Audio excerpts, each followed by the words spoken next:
أعوذ بالله من الشيطان الرجيم. بسم الله الرحمن الرحيم.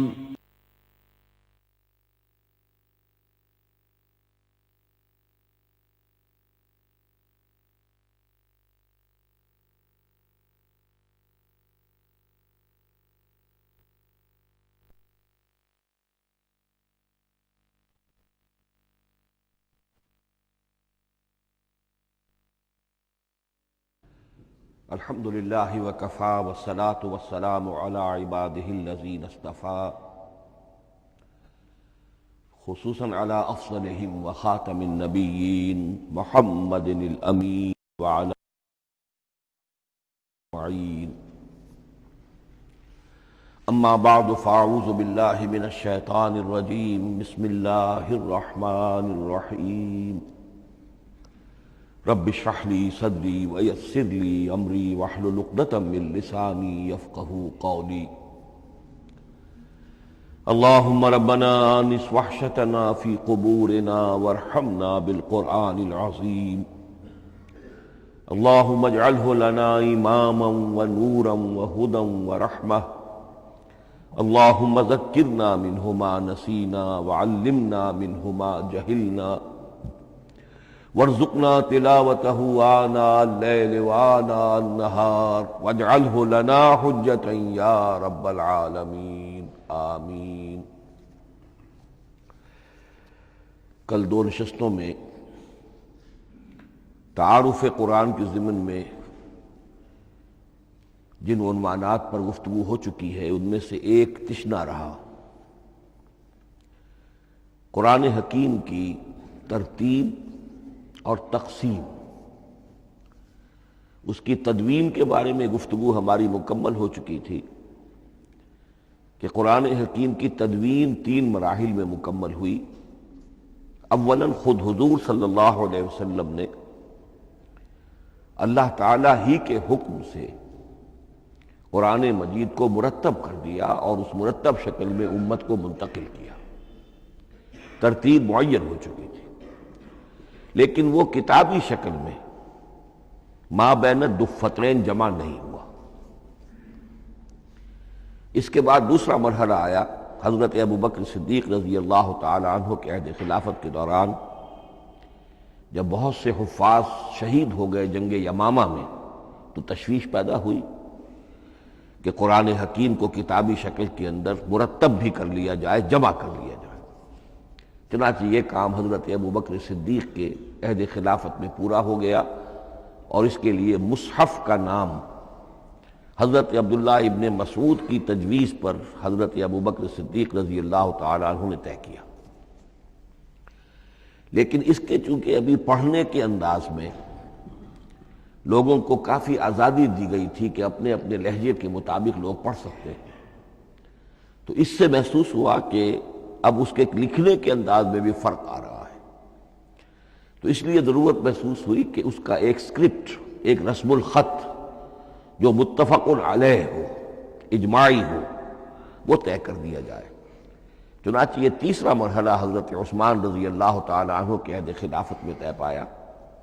اسی لیے اس کو اب مصحف عثمانی کہتے ہیں، اس لیے کہ وہ رسم الخط اب ہمیشہ ہمیش کے لیے طے ہے. اس کے آفیشیل نسخے تیار کیے گئے اور بڑے بڑے شہروں میں جو بھی اس وقت اس مسلمان ممالک تھے ایک ایک نسخہ بھیج دیا گیا اور باقی نسخے جو ہیں وہ طرف کر دیے گئے. تو اس طریقے سے گویا کہ ربع صدی کے اندر اندر یہ تینوں مرحلے جو ہیں مکمل ہو گئے ہیں. اور جیسا کہ میں نے عرض کیا، سب تسلیم کرتے ہیں کہ جو قرآن آج ہمارے پاس ہے وہ وہی ہے بعینہ جو محمد الرسول اللہ نے اپنی امت کو دیا تھا. البتہ جہاں تک قرآن کی ترتیب اور تقسیم کا تعلق ہے، بعض باتیں تو میں بیان کر چکا ہوں، ان کا صرف اجمالی اعادہ کروں گا. نمبر 1 یہ کہ قرآن کی جو بیسک یونٹ ہے، بنیادی اکائی، وہ آیت ہے. آیت کو ہم جملہ نہیں کہہ سکتے، آیت کو ورس نہیں کہہ سکتے، مصرع نہیں کہہ سکتے، اس کی اسی اصطلاح کو ہمیں ریٹین کرنا ہوگا. آیتیں چھوٹی بھی ہیں، بڑی بھی ہیں. آیتیں صرف حروف مقطعات پر بھی مشتمل ہیں اور مرکبات ناقصہ پر بھی مشتمل ہیں، پورے جملے کی ایک آیت بھی ہے اور کئی جملوں پر ایک آیت بھی مشتمل ہے۔ یہ تمام امور توقیفی ہیں، یعنی حضور صلی اللہ علیہ وسلم کے بتانے پر موقوف علیہ، ان میں کسی کے اجتہاد کو، کسی منطق، کسی گرامر، کسی نحو، کسی بیان کے کسی اصول کو کوئی دخل نہیں۔ جہاں تک آیتوں کی تعداد کا تعلق ہے وہ مختلف فی ہے، وہ اتفاقی نہیں ہے، اس لیے کہ 6,500 کے لگ بھگ آیات ہیں۔ فرق کیوں ہے؟ ایک بڑا فرق تو اس وجہ سے واقع ہو جاتا ہے کہ تمام سورتوں کے آغاز میں جو آیت بسم اللہ لکھی ہوئی ہے اس کے ضمن میں ایک اختلاف ہے کہ آیا ہر مرتبہ اس آیت کو کاؤنٹ کیا جائے یا نہ کیا جائے۔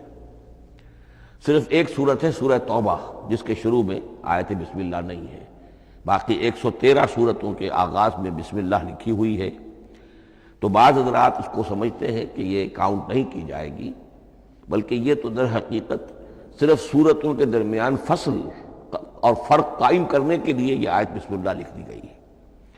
تو آپ سمجھیے کہ جو اس پہ اختلاف ہوگا تو 113 کی عدد کا فرق تو اسی سے واقع ہو جائے گا۔ بعض اور مقامات پر بھی آیات کی تعداد میں قدر اختلاف ہے وہ روایات ہی کی بنیاد پر، کسی شخص کو خود یہ حق حاصل نہیں ہے کہ وہ اس میں کوئی فرق کر سکے، تبدیلی کر سکے۔ بہرحال 6,500 کے لگ بھگ آیات ہے قرآن حکیم کی۔ آیتیں مل جل کر سورتوں کی شکل میں ہیں، ان کی تعداد متفق علیہ ہے 114۔ سورت سور سے بنا ہے، سور کے معنی فصیل ہے، گویا کہ ہر سورت جو ہے وہ اللہ تعالیٰ کے علم، معرفت، حکمت کا ایک شہر ہے۔ سورتوں میں آیات کے باہمی ربط کے حوالے سے اس کے معنی کے اندر اور اس کی حکمتوں کے اندر اضافہ ہوتا ہے، ربط آیات، اور جس طریقے سے کہ مختلف موتیوں کو پرو دیا جائے ایک دھاگے میں، اس سے ہار وجود میں آئے، جو ترتیب ہوگی موتیوں کی اس سے ان موتیوں کا حسن دوبالا ہو جائے گا۔ ایسے ہی معاملہ آیات قرآنیہ کا ہے کہ جو ایک سورت کے اندر ہے اور ہر سورت کا ایک مرکزی مضمون یا عمود ہوتا ہے اور تمام آیتیں اس سے منطلق اور اس سے منسلک ہوتی ہیں۔ ان سورتوں کے بعد جیسا کہ میں نے عرض کیا، دور صحابہ میں ہمیں صرف ایک اصطلاح اور ملتی ہے، حزب اور یا منزل۔ وہ اس سہولت کے لیے کہ اگر ایک ہفتے میں پورا قرآن ختم کرنا ہو، اس کی تلاوت مکمل کرنی ہو تو روزانہ ایک حزب پڑھ لیا جائے۔ یہ چونکہ دور صحابہ میں بھی مذکور ہے، لہذا اس میں ہم دیکھتے ہیں کہ حسن موجود ہے، یعنی یہ کہ نہ تو یہ قباحت ہے کہ سورتوں کو توڑا گیا ہو، بلکہ پوری صورتیں شامل ہیں۔ کوئی مصنوعی مساوات قائم کرنے کی کوشش نہیں ہے، کوئی حزب نسبتاً تھوڑا سا زیادہ بڑا ہے، کچھ تھوڑا سا چھوٹا ہے، لیکن تقریباً مساوی ہے۔ خام خواہ کی کوئی مصنوعی مساوات قائم کرنے کی کوشش نہیں ہے، اور اس کے باوجود یہ حسن موجود ہے کہ سورہ فاتحہ کو اگر ہم علیحدہ رکھ دیں کہ وہ پورے قرآن حکیم کے لیے ایک دیباچہ اور مقدمہ ہے، تو پہلے حزب یا پہلی منزل میں 3 سورتیں، دوسرے میں 5، تیسرے میں 7، چوتھے میں 9، پانچویں میں 11، چھٹی میں 13، یہ سیڑھی ہے بالکل۔ اور جو آخری حزب مفصل کہلاتا ہے، اس میں چونکہ آخری پارے میں آپ کو معلوم ہے چھوٹی چھوٹی صورتیں ہیں تو تعداد 65 ہے، وہ بھی جو آخری تعداد ہے 13 اس کا ملٹیپل ہے۔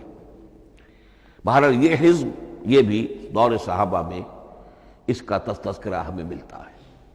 البتہ جو مزید تقسیم کی چیزیں ہمارے ہاں معروف ہیں وہ بات کی چیزیں، رکوعوں میں طویل صورتوں کو تقسیم کیا گیا تاکہ ایک رکعت میں اگر طویل صورت میں سے کوئی آیات پڑھنی ہے تو اس طرح پڑھی جائیں کہ مضمون ٹوٹے نہ۔ یہ حجاج ابن یوسف کے زمانے میں یہ کام ہوا ہے اور بڑے غور و فکر سے ہوا، اور واقعتاً محسوس ہوتا ہے کہ معنوی جو ربط اور تعلق ہے اس کو ملحوظ رکھا گیا ہے۔ لیکن جو دوسری تقسیم ہمارے ہاں معروف ہو گئی ہے وہ پاروں کی ہے۔ اول تو یہ معلوم نہیں کہ یہ تقسیم کب ہوئی، مجہول الزمان ہے یہ۔ نمبر 2 یہ کہ اس میں یہ زیادتی بھی نظر آتی ہے کہ سورتوں کی فصیلیں توڑ دی گئی ہیں۔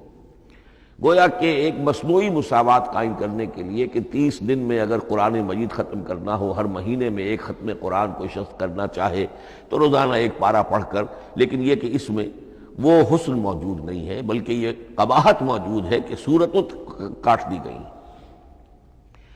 اس کے بعد اب جو بات مجھے عرض کرنی تھی وہ یہ ہے کہ زیادہ عرصہ نہیں گزرا کہ قرآن حکیم کی ترتیب اور تقسیم کے ضمن میں ایک اور حقیقت سامنے آئی ہے، اور یہ حقیقت یہ ہے کہ قرآن حکیم کی سورتوں کے گروپس ہیں۔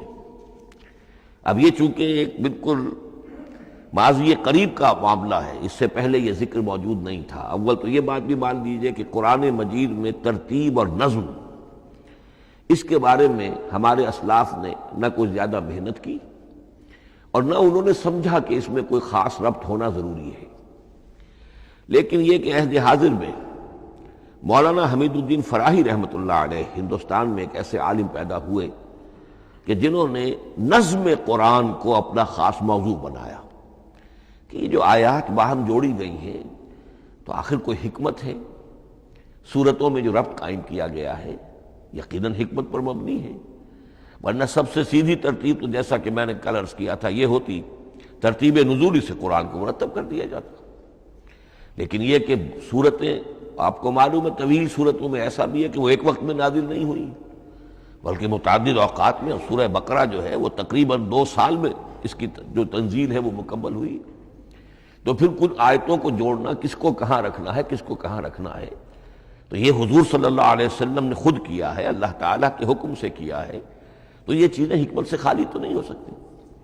تو انہوں نے اس کو خاص اپنا موضوع بنایا اور ان کے سامنے بعض حقائق آئے ہیں، وہ حقائق ہیں جو اب میں آپ کے سامنے بیان کر رہا ہوں۔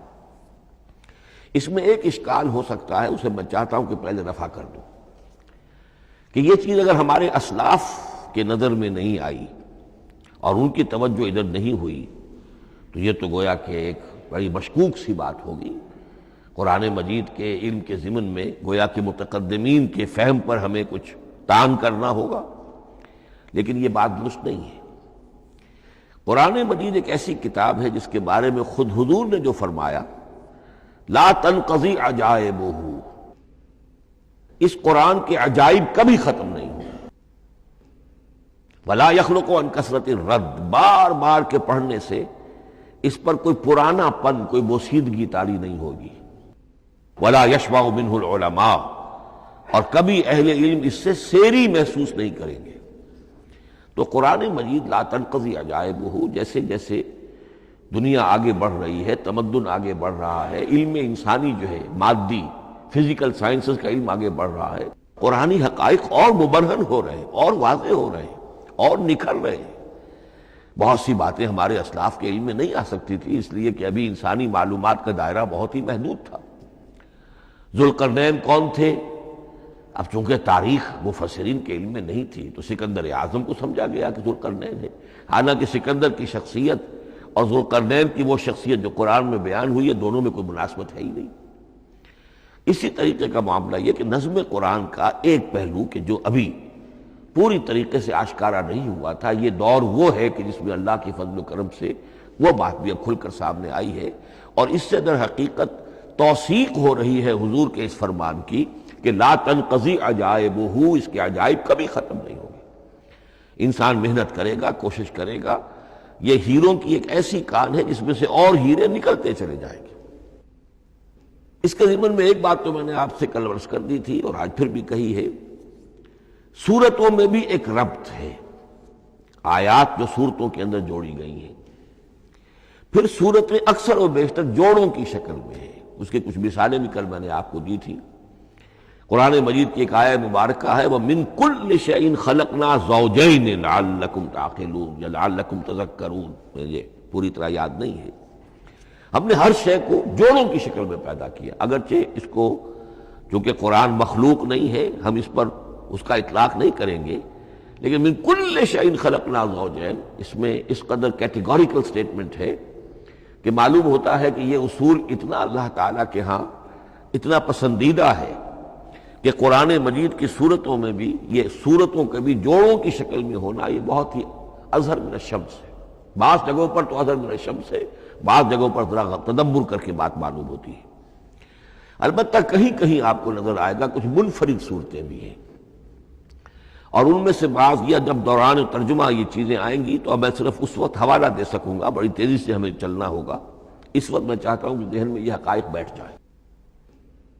بعض جگہوں پر آپ دیکھیں گے تین تین صورتوں کے گروپ ہیں، ان میں سے دو کے مابین تو نسبت زوجیت کامل ہے، بلکہ یہ سمجھ لیجئے نسبت زوجیت کہتے کس کو ہے؟ دو چیزیں مل کر کسی مقصد کی تکمیل کریں،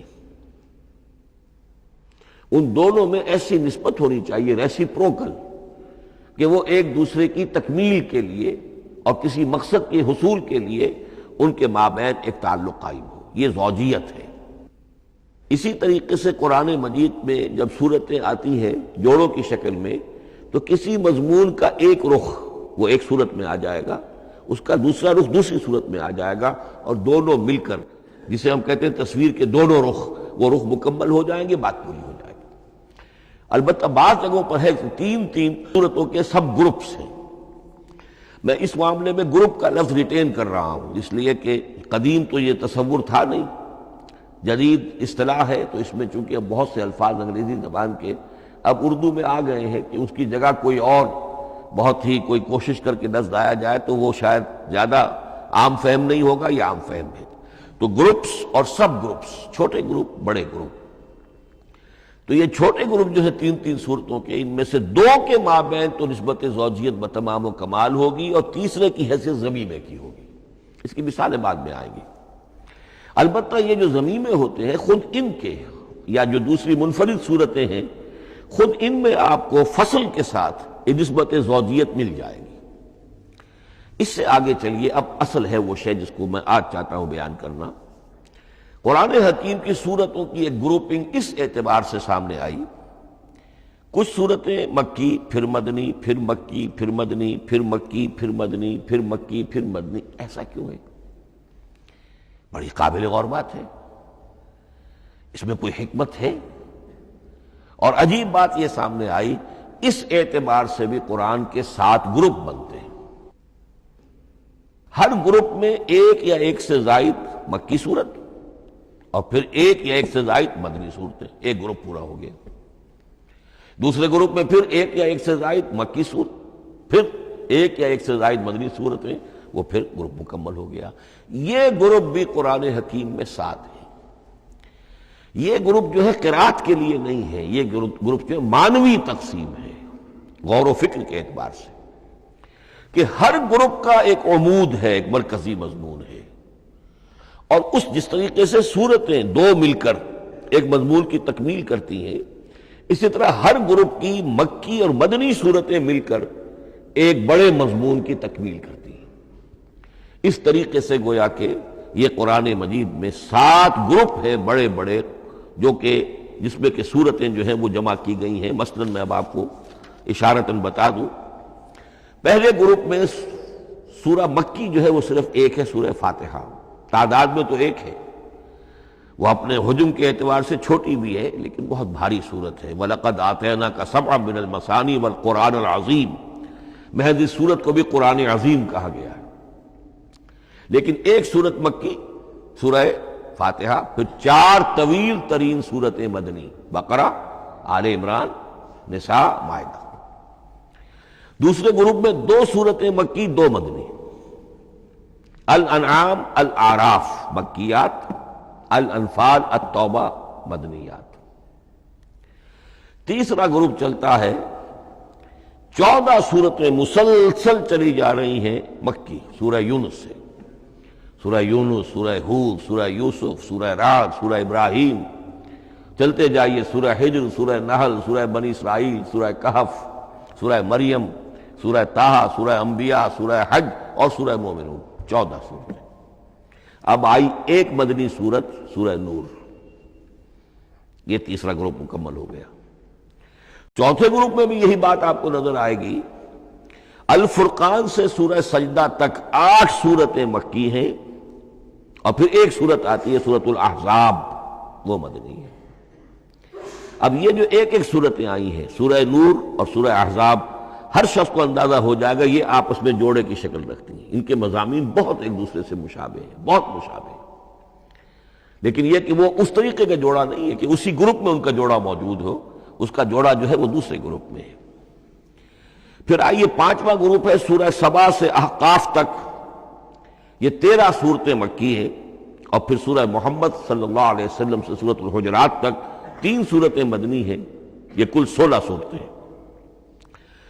چھٹے گروپ میں سورہ قاف سے سورہ واقعہ تک 7 صورتیں یہ مکی ہے، اور سورہ حدید سے سورہ طلاق تک 10 صورتیں مدنی ہیں، یہ 17 صورتیں ہیں۔ آخری جو ہے وہ سورۃ الملک سے سورۃ الاخلاص تک 46 صورتیں، اور سورہ معوذتین جو ہے یہ 2 ہے کہ جو مدنی ہے۔ بعض کا اس میں اختلاف ہے، وہ میں بعد میں عرض کروں گا، لیکن جو میری رائے ہے وہ میں آپ کے سامنے رکھ رہا ہوں۔ اس طریقے سے یہ 7 گروپ جو ہیں قرآن مجید میں سورتوں کے وجود میں آئے۔ ہر گروپ کا ایک مرکزی مضمون ہے۔ مثلا پہلے گروپ کا مرکزی مضمون شریعت ہے۔ سورہ فاتحہ میں اہدنا الصراط المستقیم، اے اللہ ہمیں سیدھا راہ دکھا، سیدھے راستے کی ہدایت بخش۔ اب وہ سیدھا راستہ کیا ہے؟ شریعت خداوندی، شریعت الہی، اور شریعت مکمل ہو جاتی ہے ان 4 صورتوں میں۔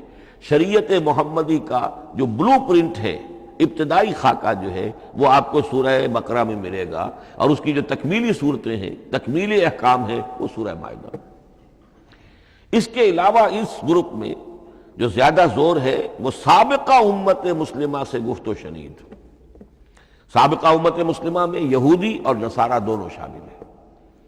اب ان پر جرح بھی ہے، ان پر تنقید بھی ہے، ان کو ملامت بھی ہے، ان کو ان کی قرارداد جرم ان کے خلاف جو ہے وہ بھی دی گئی ہے، اور پھر یہ کہ ان کو معزول کر کے اور نئی امت کو اس مقام پر نصب کرنے کا اعلان ہے، اور ان کو بڑی زوردار دعوت ہے کہ اب محمد پر ایمان لاؤ اور قرآن پر ایمان لاؤ صلی اللہ علیہ وسلم۔ یہ پہلا گروپ ہے۔ اسی طریقے سے ہر گروپ کا، اب یہ ساتھ ساتھ جب ہم چلیں گے تو میں تفصیل کے ساتھ بیان کرتا جاؤں گا کہ اس گروپ کا یہ مرکزی مضمون ہے، اور اس طور سے یہ صورتیں آپس میں ایک دوسرے کے ساتھ مربوط ہیں۔ ان گروپوں میں آپ نے دیکھا ہوگا کہ پہلے اور آخری گروپ ان کی ایک ریسیپروکل سی صورت ہے کہ پہلے گروپ میں مکی صورت صرف ایک چھوٹی سی، اور مدنی صورتیں 4-6 پارے سے زائد پر پھیلی، جبکہ آخری گروپ میں سارے دونوں پارے جو ہے سورہ ملک سے شروع ہو کر مکی صورتوں پر مشتمل ہے، آخر میں آ کر چھوٹی چھوٹی صورتیں وہ مدنیات ہیں۔ یہ ایک دوسرے کے بالکل ریسیپروکل ہیں، کانورس۔ لیکن دوسرا گروپ ادھر سے اور دوسرا ادھر سے، یعنی چھٹا، یہ بڑے متوازن ہیں۔ 2 صورتیں مکی، 2 مدنی، اور ادھر 7 صورتیں مکی اور 10 مدنی، لیکن 7 صورتیں جو ہیں وہ 3 رکوعوں کی ہیں، ان میں سے ایک 4 رکوع کی بھی ہے، اور اکثر و بیشتر وہ جو دوسری ہے وہ 2 رکوعوں کی ہے، تقریباً متوازن بنتی ہے۔ تو درمیان میں جو ہے ان میں جو مدنی صورتوں کا حصہ بہت کم ہے، اکثر و بیشتر جو ہے وہ مکی صورتیں ہیں۔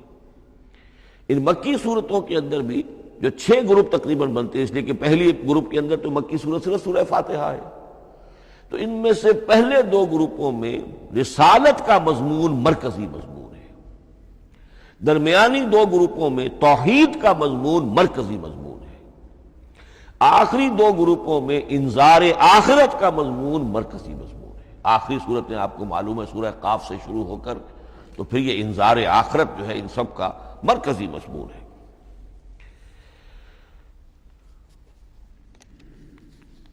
مدنی قرآن جو ہے یہ بھی آپ نوٹ کر لیجئے کہ کل قرآن کا 1/3 ہے تقریباً، اور اس 1/3 کا 2/3 پورا کا پورا پہلے گروپ میں آ گیا ہے۔ سورہ بقرہ، سورہ آل عمران، سورہ نساء، سورہ مائدہ۔ باقی تو پھر جا کے سورہ احزاب، سورہ نساء، پھر 3 چھوٹی صورتیں، پھر آخر میں 2 بہت چھوٹی چھوٹی صورتیں، سورہ انفال اور سورہ توبہ۔ لیکن یہ کہ یہ 2/3 جو ہے مدنی قرآن کا حجم بالکل پہلے ہی اس گروپ کے اندر آ گیا ہے۔ اس کی بھی حکمت ہے، کیوں مدنی صورتوں کو پہلے رکھا گیا؟ میرے علم میں نہیں ہے کہ اس موضوع پر کسی شخص نے گفتگو کی ہو سوائے محمد مارمڈیوک پکتھال کے۔ میرے علم کی حد تک ہو سکتا ہے کہ کسی اور مفسر نے، کسی محقق نے کوئی بات کہی ہو، اس سے بھی زیادہ وزنی کہی ہو، لیکن میرے علم کی حد تک مارمڈیوک پکتھال نے اپنے جو ترجمہ کیا ہے انگریزی میں، اس کے دیباچے میں اس موضوع پر گفتگو کی ہے، بہت ہی عمدہ بات کہی ہے۔ انہوں نے کہا کہ جب یہ قرآن نازل ہو رہا تھا تو اصل اہمیت ایمان کی تھی، پہلے لوگ ایمان لائیں اور پھر جو ایمان لائے ان کو پھر احکام دیے گئے کہ یہ کرو اور یہ نہ کرو، یہ حلال ہے، یہ حرام ہے، یہ فرض ہے، وغیرہ وغیرہ۔ لیکن جب ایک امت وجود میں آ گئی، امت کے وجود میں آنے کے بعد اب نسلاً مسلمان پیدا ہو رہے ہیں، ان کے ہاں اب ضرورت پہلے اسلام کی ہے، چاہے بچہ چھوٹا ہی ہے پہلے اسے احکام سکھائے جائیں گے، بچہ چھوٹا ہی ہے نماز پڑھنی سکھائی جائے گی، بچہ چھوٹا ہی ہے روزہ رکھنا سکھایا جائے گا۔ تو امت کے اس طرح تشکیل پا جانے کے بعد اب اصل اہمیت جو ہے وہ احکام کی ہو گئی ہے، احکام اب مقدم ہے، اور ایمان کا معاملہ جو ہے وہ اس کے بعد مؤخر ہے۔ کوئی شخص بالغ ہوگا، ذہین ہوگا، فطین ہوگا، غور و فکر کی صلاحیت سے اگر اللہ تعالیٰ نے اسے بہرور کیا ہوگا پھر وہ حقیقت ایمان تک رسائی حاصل کرے گا، ورنہ یہ ہے کہ عام ایک مسلمان جو ہے اسے جہاں تک احکام کا تعلق ہے ان پر تو عمل کرنا ہی ہے۔ تو یہ بڑی میں سمجھتا ہوں کہ ذہانت پر مبنی بات ہے کہ جو محمد مارملیوک پلتھال نے کہی ہے، اور مجھے اس سے اتفاق ہے۔ اب آئیے اگلا معاملہ، اگلی بحث، اگلا موضوع، قرآن کا موضوع کیا ہے؟ کیا قرآن فلسفے کی کتاب ہے، سائنس کی کتاب ہے؟ کیا یہ جیولوجی کی کتاب ہے، فزکس کی کتاب ہے، کس چیز کی کتاب ہے؟ تو پہلی بات یہ سمجھیے، قرآن کا موضوع ہے انسان، لیکن انسان کی اناٹمی نہیں، انسان کی فزیولوجی نہیں، انسان کی انتھروپولوجی نہیں، کچھ نہیں، انسان کی ہدایت۔ یہ ہدایت کا لفظ بنیادی ہے قرآن مجید کے لیے۔ چنانچہ دیکھیے ذرا نوٹ کر دیجئے، سورہ بقرہ کے شروع ہی میں ھدی للمتقین، پھر اس کے وسط میں ھدی للناس، سورہ یونس میں فرمایا ھدی ورحمۃ للمؤمنین، سورہ لقمان میں فرمایا ھدی ورحمۃ للمحسنین، سورۃ البقرہ اور النحل میں فرمایا، نمل میں ھدی وبشریٰ للمؤمنین، آل عمران میں وموعظۃ للمتقین، ھدی وموعظۃ للمتقین، پھر 3 مرتبہ الہدی هو الذی ارسل رسولہ بالہدی ودین الحق لیظہرہ علی الدین کلہ۔ الہدی، ہدن نکرہ ہے، الہدی معرفہ ہو گیا، یعنی ہدایت کاملہ، ہدایت تامہ، ہدایت ابدی۔ اسی طرح سورۃ النجم میں فرمایا وَلَقَدْ جَاءَهُم مِّن رَّبِّهِمُ الْهُدَىٰ، سورۃ الجن میں وَإِنَّا لَمَّا سَمِعْنَا الْهُدَىٰ آمَنَّا بِهِ، سورہ بنی اسرائیل میں وَمَا مَنَعَ النَّاسَ أَن يُؤْمِنُوا إِذْ جَاءَهُمُ الْهُدَىٰ، سورہ بنی اسرائیل میں بھی یہ الفاظ آئے، سورہ کہف میں بھی آئے۔ تو قرآن کا موضوع ہے ہدایت، اور اس کو اب ذہن میں رکھیے کہ انسان کے علم کے 2 گوشے ہیں۔ علم انسانی 2 حصوں میں منقسم ہے۔ ایک حصہ ہے فزیکل ورلڈ کا علم، جو حواس کے ذریعے سے حاصل ہوتا ہے، مادی حقائق ان کا علم۔ حواس خمسہ، ہمارا دیکھنا، سننا، سونگھنا، چکھنا، چھونا، یہ تمام صلاحیتیں ہیں، ان سے کچھ معلومات حاصل ہوتی ہیں، اور عقل کا یہ کمپیوٹر ان کو پروسیس کرتا ہے، اس سے نتائج نکالتا ہے، نتائج نکال کے سٹور کر لیتا ہے۔ پھر مزید کوئی معلومات حواس کے ذریعے سے حاصل ہوتی ہیں، اب ان کو وہ پھر پروسیس کر کے جو سابق میموری سٹورڈ ہے اس کے ساتھ ریکنسائل کر کے کوئی اور نتیجہ اخذ کرتا ہے۔ اس طرح رفتہ رفتہ رفتہ رفتہ انسان کا یہ علم بڑھتا چلا جا رہا، اور ہم نہیں کہہ سکتے کہ ابھی اور کہاں تک جائے گا۔ آج سے چند سو سال پہلے بھی انسان تصور نہیں کر سکتا تھا کہ انسانی علم وہاں پہنچ جائے گا جہاں آج پہنچ چکا ہے۔ اس علم کا وحی سے کوئی تعلق نہیں، اس علم کا تعلق ہے علم اسماء سے، جو حضرت آدم میں ودیعت کر دیے گئے تھے بالکل شروع میں۔ سورہ بقرہ کا 4تھا رکوع جو ہے اس کے شروع میں ذکر ہے وَعَلَّمَ آدَمَ الْأَسْمَاءَ كُلَّهَا، اللہ نے آدم کو تمام نام سکھا دیے، اور اس کے آخر میں ذکر ہے جب آدم کو اور حوا کو حکم دیا گیا کہ اب زمین میں جا کر اور وہاں کا چارج سنبھالو، تو فرمایا وَإِمَّا يَأْتِيَنَّكُم مِّنِّي هُدًى فَمَن تَبِعَ هُدَايَ فَلَا خَوْفٌ عَلَيْهِمْ وَلَا هُمْ يَحْزَنُونَ۔ وہ علم ہدایت ہے، یہ دو چیزیں بالکل علیحدہ ہیں۔ علم اسماء در حقیقت یوں سمجھیے کہ جیسے آم کی گٹھلی میں پورا آم کا درخت ہوتا ہے، وہی تو گٹھلی ہے جو آپ زمین میں دباتے ہیں، پھر اگر پانی وہاں پڑتا ہے، زمین میں روئیدگی بھی ہے، وہ گٹھلی پھٹے گی، وہ جو اس میں سے دو پتے نکلیں گے، وہ پتے اوپر بڑھیں گے، درخت بنے گا۔ وہ پورا درخت جو ہے آم کی گٹھلی میں موجود تھا، صرف اسے پورا درخت بننے میں 2 سال 3 سال 4 سال لگیں گے، لیکن درخت موجود تھا، پوٹینشلی بالقوہ پورا درخت آم کی گٹھلی میں موجود تھا۔ ایکچولی بالفعل وہ آم کا درخت جو ہے کئی سال کے اندر وجود میں آیا۔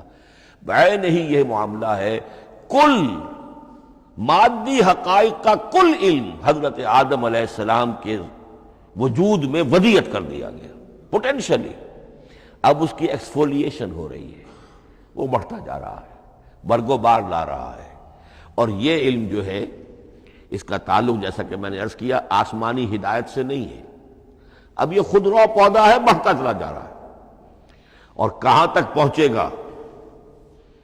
علامہ اقبال نے صحیح تعبیر کی ہے، عروج آدم خاکی سے انجم سہمے جاتے ہیں کہ یہ ٹوٹا ہوا تارا مہ کامل نہ بن جائے۔ علامہ کی زندگی میں تو انسان نے چاند پر قدم نہیں رکھا تھا، لیکن یہ کہ اب تو چاند پر قدم رکھ کر انسان آ چکا۔ تو عروج آدم خاکی سے انجم سہمے جاتے ہیں کہ یہ ٹوٹا ہوا تارا مہ کامل نہ بن جائے۔ یہ ہے انسانی علم۔ اس انسانی علم کے ساتھ اگر وہ علم وہی علم ہدایت نہ ہو تو یہ علم جو ہے بجائے خیر کے شر بن جاتا ہے۔ آج وہ شیطانی قوت بن چکا ہے، وہ علم ہلاکت کا سامان بن چکا ہے، تباہی کا ذریعہ بن چکا ہے۔ لیکن اس کے ساتھ دوسری بات ضروری تھی جو کہ وحی کے ذریعے سے آنے والا علم تھا، فَإِمَّا يَأْتِيَنَّكُم مِّنِّي هُدًى فَمَن تَبِعَ هُدَايَ فَلَا خَوْفٌ عَلَيْهِمْ وَلَا هُمْ يَحْزَنُونَ۔ یہ علم الہدایت جو ہے یہ در حقیقت قرآن حکیم میں آ کر مکمل ہو گیا ہے۔ اس کے لیے بھی میں چاہتا ہوں کہ بات آپ سمجھ لیں، اس میں جو ارتقاء ہوا ہے، پہلی کتابیں نازل ہوئی ان میں بھی ہدن تو تھی۔ کل بھی میں نے آپ کو آیت سنائی تھی سورہ مائدہ کی، انا انزلنا التوراۃ فیہا ھدی و نور، ہم نے تورات نازل کی تھی، اس میں ہدایت بھی تھی، نور بھی تھا۔ اسی رکوع میں 7واں رکوع ہے وہ سورہ مائدہ کا، انجیل کے بارے میں، فیہ ھدی و نور، اس میں بھی ہدن بھی تھی، ہدایت بھی تھی، نور بھی تھا۔ لیکن یہ ہدایت اور یہ نور درجہ بدرجہ ترقی کر رہا ہے، یہاں تک کہ کامل ہوا ہے، قرآن میں آ کر الہدا بن گیا ہے۔ اب یہ ہدن نہیں، الہدا، کامل ہدایت نامہ۔ اس کی وجہ کیا ہے؟ دیکھیے، ایک بچے کو اگر آپ تعلیم دینا چاہتے ہیں تو اس کی ذہنی سطح کو محفوظ رکھے بغیر تو نہیں دے سکتے۔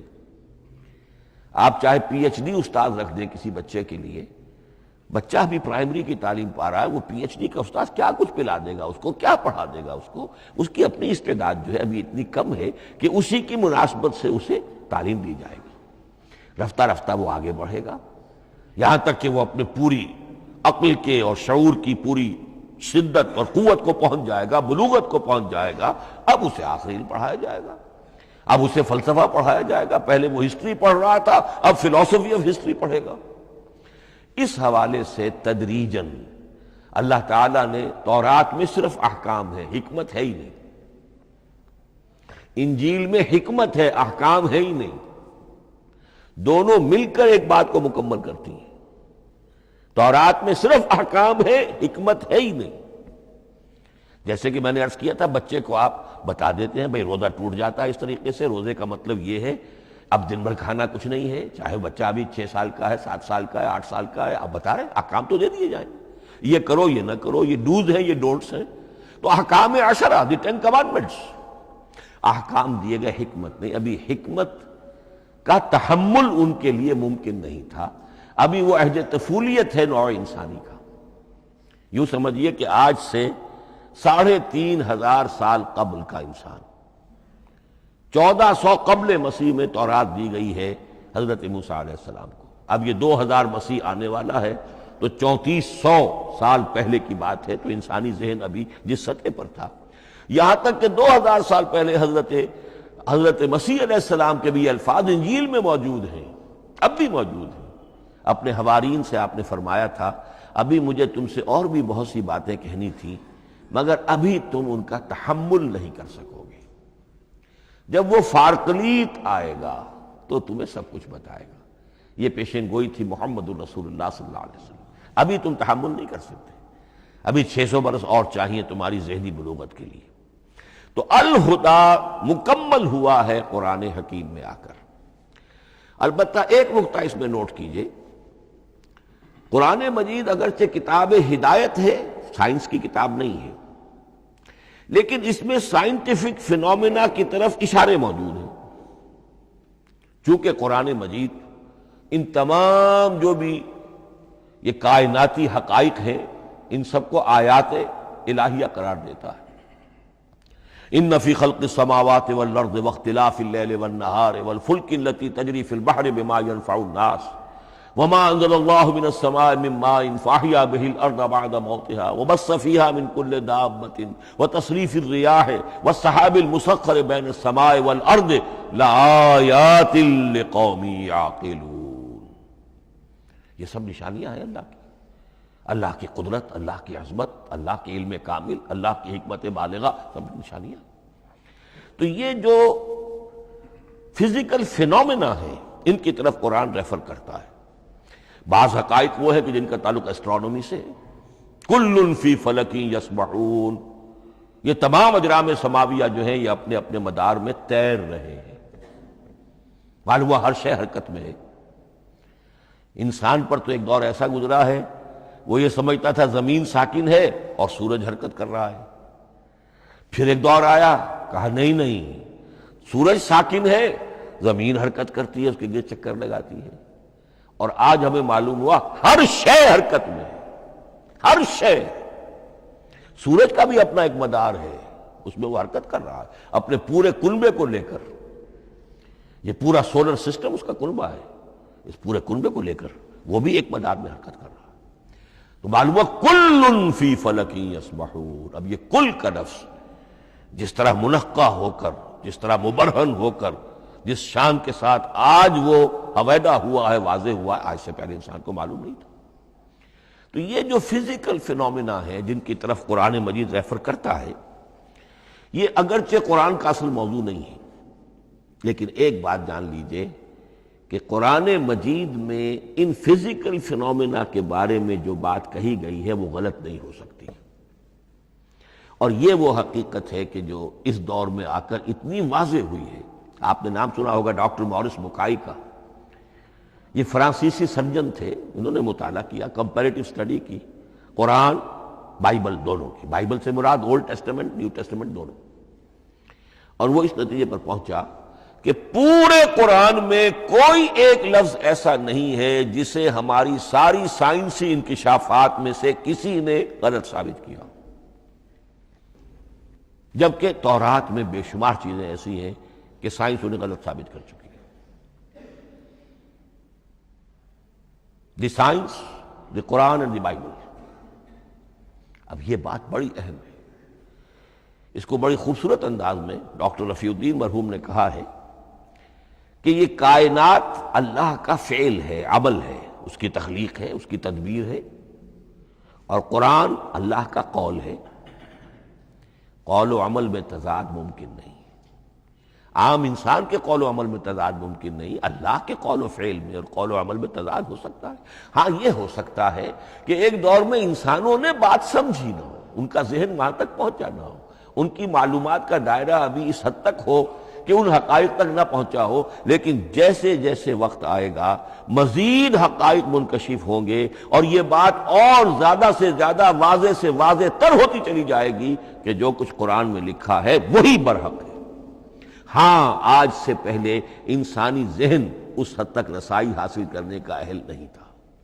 اور یہ ہے در حقیقت آیت قرآن حکیم کی، یہ سورہ حامیم السجدہ کی لاسٹ بٹ ون آیت ہے، سنریہم آیاتنا فی الآفاق وفی انفسہم حتی یتبین لہم انہ الحق، ہم انہیں دکھاتے چلے جائیں گے اپنی نشانیاں آفاق میں بھی انفس میں بھی، سنریہم آیاتنا فی الآفاق وفی انفسہم حتی یتبین لہم، یہاں تک کہ یہ بات پوری طرح نکھر کر مبرہن ہو کر ان کے سامنے واضح ہو جائے گی انہ الحق، کہ قرآن حق ہے۔ اور اسی کی حقیقت جو ہے جیسا کہ میں نے عرض کیا، ایک تو مورس بکائی کو ذہن میں رکھیے، اور ایک اور شخص کینیڈا میں ایک بہت بڑا ڈاکٹر ہے کہ جو ایمبریولوجسٹ ہے، اور اس کی جو ٹیکسٹ بکس ہے جو ایمبریولوجی پر، علم جنین یعنی رحم مادر میں جو بچے کی پرورش ہوتی ہے کیسی ہوتی ہے، کن کن سٹیجز سے گزر کر ہوتی ہے، یہ علم جنین یا ایمبریولوجی، تو سٹینڈرڈ ٹیکسٹ بک ہے دنیا میں اس کی، ڈاکٹر کیتھل مور کی۔ اور وہ حیران رہ گیا کہ میں نے جب قرآن کا مطالعہ کیا کہ آج سے 1400 برس قبل، جبکہ نہ مائکروسکوپ تھی نہ ڈسیکشن ہوتا تھا ابھی ہیومن باڈی کا، یہ حقائق جو قرآن بیان کر رہا ہے، وَلَقَدْ خَلَقْنَا الْإِنسَانَ مِنْ صُلَالَةٍ مِّن مَّاءٍ مَّهِينٍ ثُمَّ جَعَلْنَاهُ نُطْفَةً فِي قَرَارٍ مَّكِينٍ ثُمَّ خَلَقْنَا النُّطْفَةَ عَلَقَةً فَخَلَقْنَا الْعَلَقَةَ مُضْغَةً فَخَلَقْنَا الْمُضْغَةَ عِظَامًا فَكَسَوْنَا الْعِظَامَ لَحْمًا، یہ کہاں سے معلوم ہوئے؟ اور واقعہ یہ ہے کہ اس سے زیادہ صحیح تعبیر ممکن نہیں۔ تو یہ حقائق ذہن میں رکھیے کہ اگرچہ قرآن مجید سائنس کی کتاب نہیں ہے، لیکن جن سائنسی حقائق یا جن سائنسی فینومینا کی طرف قرآن نے ریفر کیا ہے وہ یقیناً حق ہے، چاہے تاحال ہم ان کی حقانیت کو نہ سمجھ پائیں۔ مثلا آج بھی مجھے نہیں معلوم کہ قرآن جو 7 آسمان کہتا ہے تو 7 آسمان سے کیا مراد، مجھے نہیں معلوم، لیکن مجھے یقین ہے کہ ایک وقت آئے گا کہ انسان سمجھے گا کہ ٹھیک ٹھیک یہ الفاظ جو ہیں 7 آسمان، یہ منطبق ہوتے ہیں اس حقیقت پر جو آج ہمارے علم میں آئی ہے، پہلے نہیں آئی تھی۔ البتہ ایک اور نقطہ جو بہت اہم ہے عملی اعتبار سے، میں نے اسی لیے یہ ساری تمہید کی ہے کہ قرآن سائنس کی کتاب نہیں ہے، نہ سائنس کی ہے نہ ٹیکنالوجی کی ہے۔ اس حوالے سے ایک بڑا منطقی نتیجہ نکلتا ہے، اور وہ یہ ہے کہ اگر ہمارے اسلاف نے قرآن کی ان آیات کا کوئی خاص مفہوم معین کیا اپنے دور کی معلومات کی سطح پر، ہمارے لیے لازم نہیں ہے کہ ہم اس کی پیروی کریں۔ سائنسی فینومینا کو جو سائنسی ترقی ہو رہی ہے اس کے حوالے سے سمجھیں گے۔ یہاں تک کہ اب آخری بات عرض کر رہا ہوں، خود حضور کا فرمان بھی اس میں قطعی نہیں ہوگا۔ یہ بات بہت ثقیل اور گراں گزرے گی بہت سے لوگوں پر۔ سائنس اور ٹیکنالوجی میں اگر حضور کی کوئی حدیث بھی سامنے آ جائے تو اس کو بھی ہم کوئی دلیل قطعی نہیں سمجھیں گے۔ اس کی وجہ کیا ہے؟ ایک واقعہ بہت اہم ہوا حضور کی زندگی میں۔ حضور جب ہجرت فرما کر تشریف لائے مدینہ منورہ، تو آپ کو معلوم ہے کہ حضور کی پیدائش مکے کی، ساری زندگی آپ نے وہاں گزاری۔ وہ وادی غیر ذی زرع ہے، وہاں کوئی پیداوار، کوئی زراعت، کوئی کاشت ہوتی نہیں تھی، آپ کو کوئی تجربہ سرے سے نہیں تھا۔ ہاں تجارت کا تجربہ تھا، بھرپور تجارت کی تھی۔ یہاں آئے تو آپ نے دیکھا کھجوروں کے سلسلے میں انصار مدینہ، تعبیر نخل وہ اس کا ایک اصطلاح ہے۔ کھجور ایک ایسا پودا ہے جس کا ایک فیمیل فلاور ہوتا ہے اور ایک میل علیحدہ۔ اب میل فلاور اور فیمیل فلاور ان دونوں کو قریب لے آئیں تو اس سے اس بات کا زیادہ امکان ہو جاتا ہے فرٹیلائزیشن ہو اور پھل بنے اور زیادہ آپ کو پھل حاصل ہو، فصل زیادہ ہو۔ اگر وہ فاصلے پر رہیں گے تو ہو سکتا ہے کہ اس کا امکان کم ہو، تو وہ ان کو قریب جوڑ دیتے تھے۔ حضور نے دیکھا تو آپ نے فرمایا کہ آپ لوگ ایسا نہ کریں تو کیا ہے، یعنی نیچر جو ہے، nature can take care of it self, آخر فطرت ہے، فطرت نے یہ ساری چیزیں بنائی ہیں، آپ ایسا نہ کریں تو کیا ہے۔ صرف یہ کہا آپ نے روکا نہیں، لیکن ظاہر بات ہے صحابہ کرام کے لیے رضوان اللہ تعالی علیہ اجمعین حضور کا اتنا کہنا بھی گویا کہ حکم کے درجے۔ انہوں نے اس سال وہ کام نہیں کیا، فصل کم ہو گئی۔ اب وہ ڈرتے ڈرتے جھجکتے جھجکتے حضور کی خدمت میں آئے۔ حضور آپ نے فرمایا تھا ہم نے وہ نہیں کیا، تعبیر نخل اس سال نہیں کی ہم نے، فصل کم ہوئی ہے۔ آپ نے فرمایا انتم اعلم بامور دنیاکم، اس کا ایک ایک لفظ یاد کر لیجئے، انتم اعلم بامور دنیاکم، اپنے یہ دنیاوی اور مادی معاملات میں تم زیادہ تجربے کار ہو، تم زیادہ حقائق سے واقف ہو۔ میں عالموں کا لفظی ترجمہ یہاں کرنا جو ہے اس کی جرت مجھے نہیں ہو رہی، تم زیادہ واقف ہو ان چیزوں سے، میں یہ چیزیں سکھانے نہیں آیا۔ آپ ٹیکنالوجی پڑھانے نہیں آئے تھے، آپ طب سکھانے نہیں آئے تھے، آپ کوئی اور سائنس پڑھانے نہیں آئے تھے، ورنہ تو ہم شکوہ کرتے کہ آپ نے ہمیں ایٹم بم بنانا کیوں نہیں سکھا دیا پہلے ہی۔ نہیں، یہ موضوع ہی نہیں ہے۔ قرآن کا موضوع معین ہونا چاہیے۔ قرآن کا موضوع انسان کی ہدایت، اس ہدایت کے لیے جس قدر اس کو ضرورت ہے علم کی کہ وہ جو یہ فزیکل فینومینا ہیں ان کے حوالے سے بھی ہدایت حاصل کرے، اس حد تک ان کا تذکرہ ہے۔ لیکن یہ یقین اور ایمان ہونا چاہیے کہ قرآن مجید کے الفاظ میں جو شے مضمر ہے وہ کبھی غلط ثابت نہیں ہوگی۔ یہ ہو سکتا ہے کہ قرآن کی کسی آیت کا کوئی مفہوم ہمارے اسلاف نے 1000 برس پہلے یا 600 برس پہلے سمجھا ہو اور وہ مفہوم غلط ثابت ہو جائے، وہ ایک علیحدہ بات ہوگی، لیکن قرآن مجید کا ٹیکسٹ جو ہے اس کے اندر کہیں ایسی بات نہیں آ سکتی۔ اب آئیے فہم قرآن کے اصول۔ ظاہر بات ہے کہ اس موضوع پر اصول تفسیر پر کوئی مجھے تفصیلی اس وقت گفتگو کرنے کا موقع تو نہیں ہے، البتہ یہ کہ 7 گنتی کر کے چیزیں نوٹ کر لیجئے کہ جس سے قرآن مجید کے فہم میں سہولت حاصل ہوگی۔ پہلی بات وہ جو کسی درجے میں پہلے بھی سامنے آ چکی ہے، قرآن کا اسلوب استدلال منطقی نہیں ہے، فطری ہے۔ ایک ہوتا ہے منطق کی گتھیوں سے اور منطق کے اصولوں سے اور منطق کی دلیلوں سے بات ثابت ہے، یہ نہیں۔ قرآن فطرت انسانی کے مطابق بات کرتا ہے۔ ایک ان پڑھ شخص بھی قرآن کو اپنے سے دور یا اپنے آپ کو قرآن سے دور نہیں سمجھے گا اگر ذرا سا وہ قرآن کو سمجھ سکتا بس۔ لیکن یہ ہے کہ قرآن مجید کا جو اسلوب ہے وہ ایک تو یہ کہ منطقی نہیں ہے، فطری ہے، یا اس میں اگر ایک لفظ کا اضافہ کیا جائے خطابی ہے۔ خطابی کیا ہوتا ہے؟ جو میں کل عرض کر چکا ہوں، خطبے کی ایک شان ہوتی ہے، وہ دلیل کے ساتھ ساتھ جذبات سے بھی اپیل کرتا ہے، اور اس میں آپ کو ایک اپنے باطن میں جھانکنے کی دعوت دی جاتی ہے۔ تم ذرا اپنے باطن میں جھانک کر دیکھو۔ بعض آیات ایسی ہیں، بڑی پیاری آیات ہیں، افی اللہ شک فاطر السماوات والارض، بس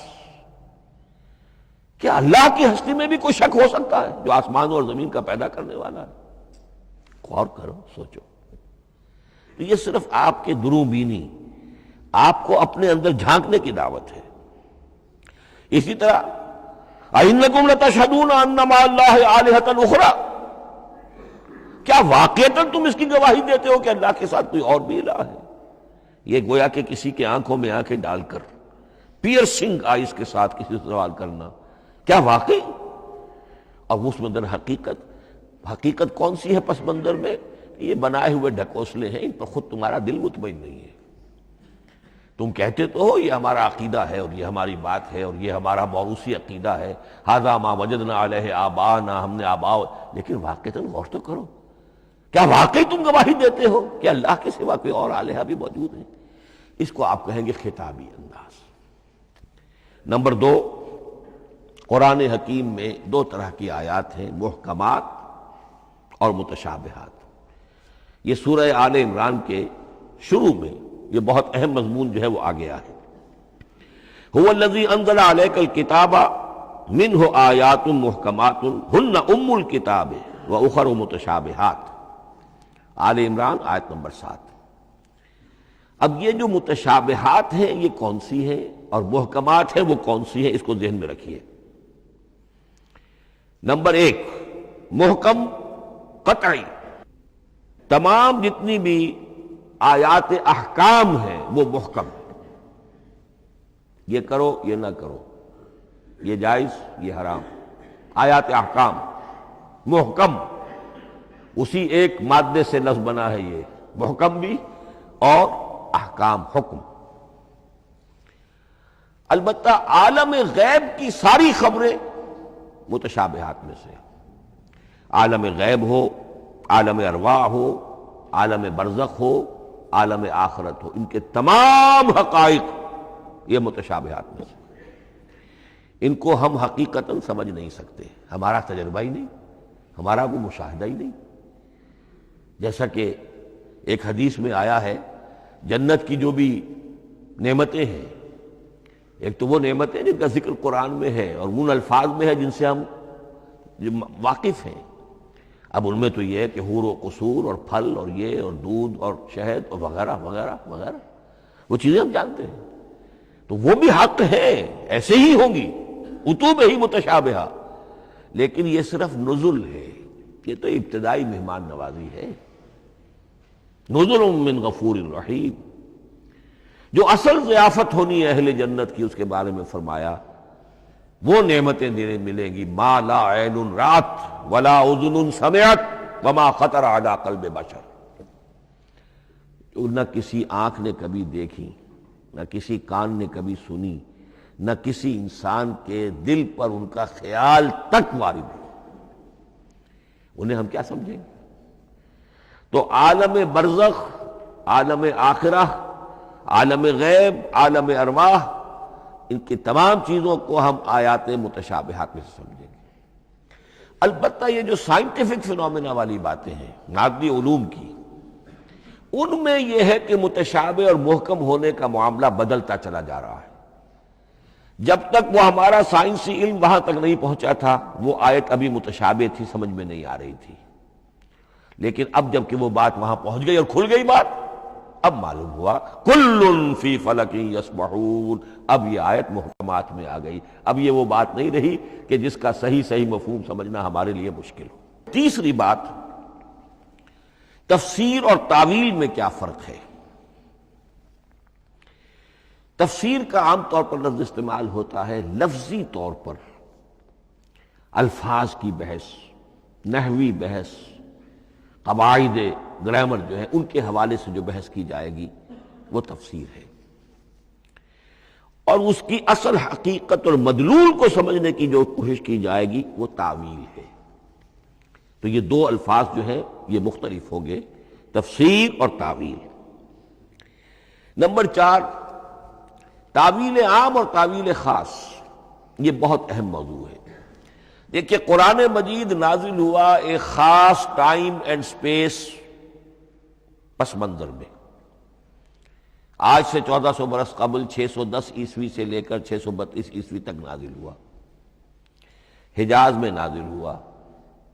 اس کی ایک اولین مخاطب قوم تھی، وہ ان پڑھ قوم تھی، پڑھے لکھے شاذ الشاذ کالمعدوم کے درجے میں تھے، وہاں فلسفے کا سوال نہیں، کوئی منطق کی بات نہیں، کچھ بھی نہیں، اور اولین مخاطب وہی ہیں، اور جو بھی حالات ہیں اس وقت کے ان کے حوالے سے بات کی جا رہی ہے۔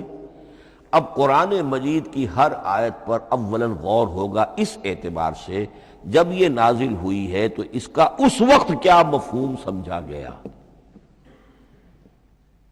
اس خاص کانٹیکسٹ میں، ٹائم اینڈ سپیس کانٹیکسٹ میں کیا مفہوم سمجھا گیا، یہ ہے تعویل خاص۔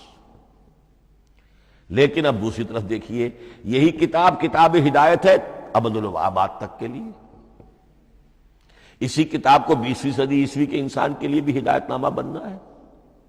اگر دنیا طویل ہے اور 500 برس تک ہے تو 25ویں صدی عیسوی کے انسان کے لیے بھی ہدایت نامہ یہی کتاب بننی ہے۔ یہ عرب کے امیین کے لیے ہدایت نامہ تھی تو ایران کے فلسفیوں کے لیے بھی تو ہدایت نامہ تھی۔ لہذا ان الفاظ کے اندر یہ قرآن کے اعجاز کا وہ پہلو ہے جو بہت نمایاں ہے کہ ان الفاظ کے اندر کہ جو ایک خاص کانٹیکسٹ میں نازل ہوئے اور اس وقت ان کا ایک معین مفہوم سمجھا گیا، انہی میں وہ عموم بھی موجود ہے کہ اسی سے ہمیشہ کے لیے ہدایت اخذ کی جا سکتی ہے۔ اس کو ہم کہیں گے تعویل عام، اس کانٹیکس سے ذرا نکال کر اب اس آیت کے الفاظ، اس کا در و بست، اس کا ما سبق، اس کے بعد ما بعد، سیاق و سباق، اس کے حوالے سے بیٹھ کر بات کی جائے۔ تعویل خاص میں شان نزول پیش نظر رہے گا، تعویل عام میں اس آیت کے الفاظ، ان کا در و بست اور آیت کا سیاق و سباق، یہ زیادہ زیر بحث رہے گا۔ تو معلوم ہوا کہ یہ دونوں چیزیں اپنی اپنی جگہ اہم ہیں۔ نہ تو انسان صرف تعویل خاص تک اپنے آپ کو محدود کر لے، اگر وہ کرے گا تو گویا کہ وہ صرف اس دور کا قرآن پڑھ رہا ہے، آج کا قرآن وہ نہیں پڑھ رہا۔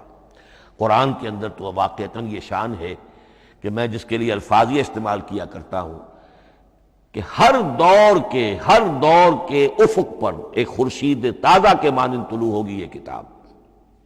معلوم ہوگا آج کا قرآن ہے، یہ ہمیں آج ملا ہے قرآن، اور گویا کہ آج جو ہمیں مسائل درپیش ہے ان کا حل ہے جو یہ قرآن پیش کر رہا ہے۔ یہ اس کا اعجاز ہے، یہ اس کا کمال ہے۔ اس اعتبار سے نوٹ کیجئے تعویل خاص اور تعویل عام، یہ الفاظ چونکہ بار بار دورہ ترجمہ آئیں گے تو اس لیے میں نے ان اصطلاحات سے چاہا کہ آپ واقف ہو جائیں۔ ایک اور اس میں بات سمجھنے کی ہے تذکر اور تدبر۔ قرآن سے بنیادی ہدایت حاصل کر لینا، اس کے لیے قرآن انتہائی آسان ہے۔ وَلَقَدْ يَسَّرْنَا الْقُرْآنَ لِلذِّكْرِ فَهَلْ مِن مُدَّكِرٍ۔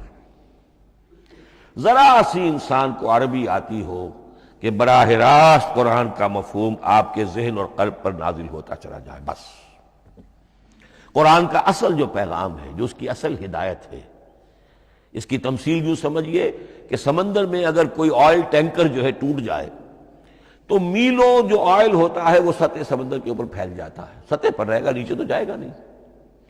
تو یوں سمجھیے کہ قرآن مجید کا جو لب لباب ہے، لب لباب، وہ اس کی سطح پر موجود ہے، لیکن اس کے یہ مطلب نہیں ہے کہ صرف سطح ہی سطح ہے، اس کی گہرائی فیتم لس، اس کی گہرائی وہ ہے کہ جس کی کوئی حد نہیں۔ اب اس کے لیے تعمق، گہرائی میں غوطہ زنی کرنا، قرآن میں ہو غوطہ زن اے مرد مسلمان، اس کے اعتبار سے یہ دنیا کی مشکل ترین کتاب، اچھی طرح سمجھ لیجیے، اس کی تہہ تک پہنچنا ممکن ہی نہیں۔ غلطی سے ہم کبھی کبھی کسی شخص کی مدح کرتے ہوئے کہہ دیتے ہیں فلاں شخص کو قرآن پر بڑا عبور حاصل ہے۔ ایک عالم دین نے یہ الفاظ میرے بارے میں کہہ دیے تھے، میں نے فوراً ٹوک دیا۔ میں نے کہا آپ کیا، یہ قرآن کی آپ نے گویا کہ قرآن مجید کی شان میں گستاخی کی ہے، قرآن کی توہین کی ہے۔ عبور کہتے ہیں ایک کنارے سے دوسرے کنارے کو چلے جانا، دریا عبور کر دیا، قرآن کے کنارے ہے ہی نہیں، یہ ناپیدا کنار سمندر ہے، اس سمندر کا کوئی کنارہ نہیں، نہ اس کی گہرائی اور نہ اس کے کنارے۔ لہذا پوری زندگی کوئی امام راضی ہو، کوئی زمخشری ہو، کوئی ہو، پوری زندگی کھپا کر بھی وہ یہ نہیں کہہ سکے گا کہ میں نے قرآن مجید کو بتمام و کمال سمجھ لیا ہے۔ معاذ اللہ، معاذ اللہ، معاذ اللہ، ناممکن۔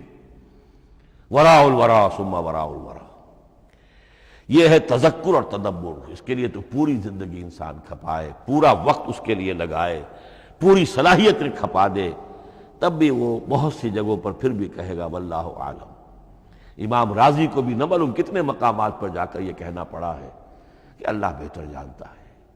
اعلم ان ھذا المقام مقام غامض عمیق محیب، یہ مقام تو بہت محیب ہے، پرہیبت ہے، بہت گہرا ہے، بہت غامض ہے۔ امام رازی کہہ رہے ہیں، 30 جلدوں میں تفسیر لکھنے والا شخص۔ اقول قولی ھذا واستغفر اللہ لی ولکم ولسائر المسلمین والمسلمات۔